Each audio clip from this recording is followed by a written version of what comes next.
Very good morning, students. How are you? I hope you all okay, but you are not doing your homework properly. So, dear students, don't take it lightly. As I have told you, you take it seriously and prepare yourself for your board exams.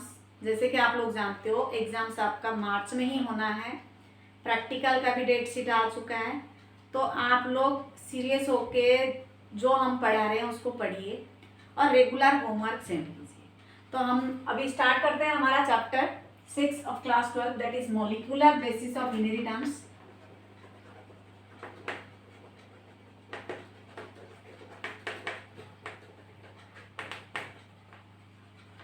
तो हमने कल DNA के बारे में introduction दिया था, मैंने आपको दिया था इंट्रोडक्शन। उसमें आपको पता चल गया था कि डीएनए कैसा होता है और इसमें बेस पेयर्स जो नाइट्रोजनस बेस होते हैं, फॉस्फेट ग्रुप होता है, then your pentose sugar. So all this perform और makes a DNA. So now let's see what are the saline features of DNA.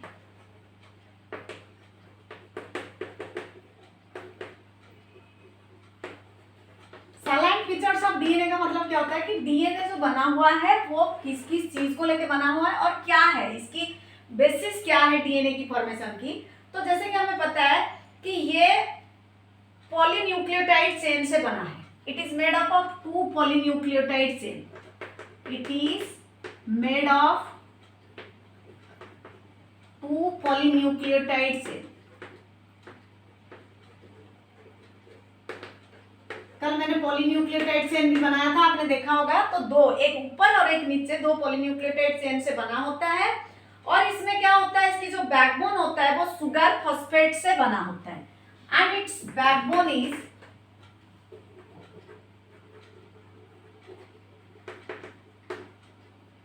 Made of sugar phosphate. Sugar phosphate से बना होता है। Backbone मतलब जो, जैसे ये डीएनए है आपका, तो ये हो गया इसका बैकबोन, ये सुगर फॉस्फेट से बना होता है। इसके अंदर नाइट्रोजनस बेस पेयर्स होता है, ठीक है, 10-10 का बेस पेयर होता है, आप देख लेना इसको। तो सेकंड सलाइन फीचर क्या बोल रहा है, सेकंड सलाइन फीचर बोल रहा है कि एंटी पैरेलल पोलैरिटी होती है दोनों एंड की। मतलब 3 प्राइम से स्टार्ट होके खत्म होता है 5 प्राइम पे, देन एंटी पैरेलल ये हो गया 3 प्राइम टू 5 प्राइम। तो ये जो दोनों स्ट्रैंड्स होते हैं, the 2 strands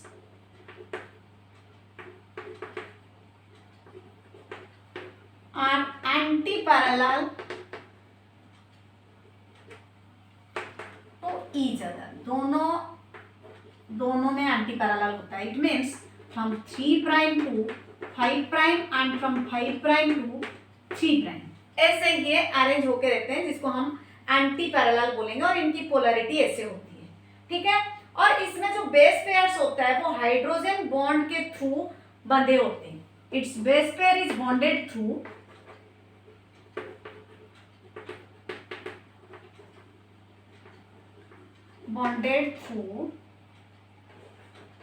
hydrogen bonding. It means adenine thymine के साथ डबल बॉन्ड के थ्रू बाइंड होता है और गुआनाइन साइटोसिन के साथ ट्रिपल बॉन्ड हाइड्रोजन के साथ बाइंड होता है। तो इसलिए ये जो आपस में जुड़ते हैं वो हाइड्रोजन के थ्रू ही जुड़ते हैं, जिसमें एक होता है प्यूरिन, दूसरा होता है पिरिमिडिन। तो ये हो गया आपका प्यूरिन और ये हो गया आपका pyrimidine, same purine and pyrimidine. Adenine guanine मिलके प्यूरिन बनाते हैं और थायामीन साइटोसिन मिलके बनाते हैं ये AGCT, ठीक है। तो एडेनाइन गुआनाइन साइटोसिन थायामीन, ऐसे हम सीक्वेंस में पढ़ते हैं। तो एडेनाइन गुआनाइन को प्यूरिन कहा जाता है, साइटोसिन और थायामीन को पिरिमिडिन बोला जाता है। बट जब बेस पेयर बनाते हैं तो एडेनाइन के साथ थायामीन डबल बॉन्ड हाइड्रोजन के साथ बॉन्ड होता है और गुआनाइन के साथ साइटोसिन ट्रिपल बॉन्ड हाइड्रोजन के साथ बाइंड होता है। और हर एक हेलिक्स का स्ट्रक्चर मैंने बोला था 3.4 नैनोमीटर है। तो नेक्स्ट सलाइन फीचर में आप लिख सकते हो कि जो इसकी हेलिक्स का जो टर्न होता है, ठीक है, जो कॉइलिंग होती है, the pitch of the helix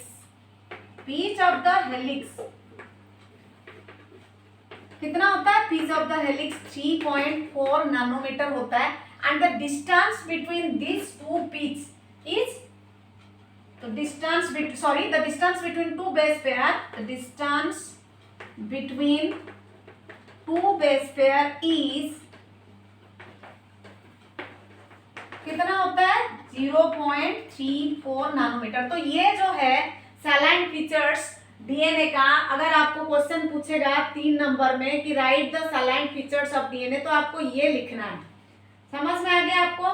तो ये जो है डीएनए को ज्यादा हेलिकल स्ट्रक्चर कौन प्रोवाइड करता है? हाइड्रोजन। ये भी एक इंपॉर्टेंट पॉइंट है। Hydrogen provides the more strong helical structure to the DNA. So you can write the hydrogen bonding provides strong helix to the DNA. बाकी हमने डिस्कशन कर लिया था, तो बेटा ये आपको याद रखना है। सैलाइन फीचर्स ऑफ डीएनए के अंदर क्या क्या आता है आपका, कि it is made up of 2 polynucleotide chains, और इसकी बैकबोन जो है वो सुगर फॉस्फेट से बना हुआ है। इसमें 2 स्ट्रैंड होता है, एक की पोलैरिटी होता है 3' to 5', 3' हाइड्रोक्सिल टू 5' फॉस्फेट, दूसरे का होता है 5' फॉस्फेट टू 3' हाइड्रोक्सिल, और इसके बेस पेयर्स बॉन्ड होते हैं हाइड्रोजन के थ्रू। और ये बेस पेयर्स कैसे बने होते हैं? प्यूरिन एंड पिरिमिडिन को लेके एक बेस पेयर के अंदर अगर ये एक बेस पेयर है तो इसमें एक हो जाएगा आपका प्यूरिन और दूसरा ये हो जाएगा पिरिमिडिन। ये प्यूरिन है और ये पिरिमिडिन है, जैसे कि मैंने आपको बता रखा था।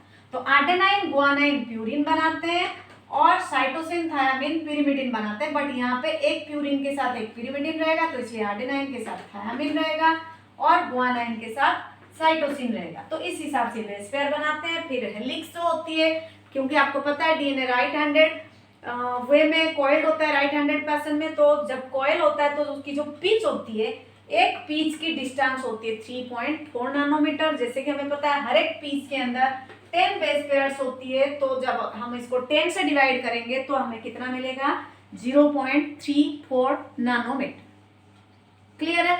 तो ये था आपका सैलाइन फीचर्स ऑफ डीएनए। जो नेक्स्ट टॉपिक आप पढ़ोगे that is packaging of DNA, इसको हम डिटेल्स में पढ़ेंगे हमारे नेक्स्ट क्लास में। अभी आप आइडिया ले लो कि ये पैकेजिंग ऑफ डीएनए क्या होता है। जो डीएनए होता है ये न्यूक्लियस के चारों तरफ बाउंड होता है। जैसे कि आपको पता है प्रोकैरियोटिक न्यूक्लियस और यूकैरियोटिक न्यूक्लियस। प्रोकैरियोटिक न्यूक्लियस का वेल डिफाइंड न्यूक्लियर मेम्ब्रेन नहीं होता है, इसीलिए इसके न्यूक्लियोइड के ऊपर जो डीएनए है वो रैप हो जाता है। न्यूक्लियोइड पॉजिटिवली चार्ज होता है और डीएनए नेगेटिव चार्ज होता है, तो उसके ऊपर क्या होता है? वो कॉइल हो जाता है।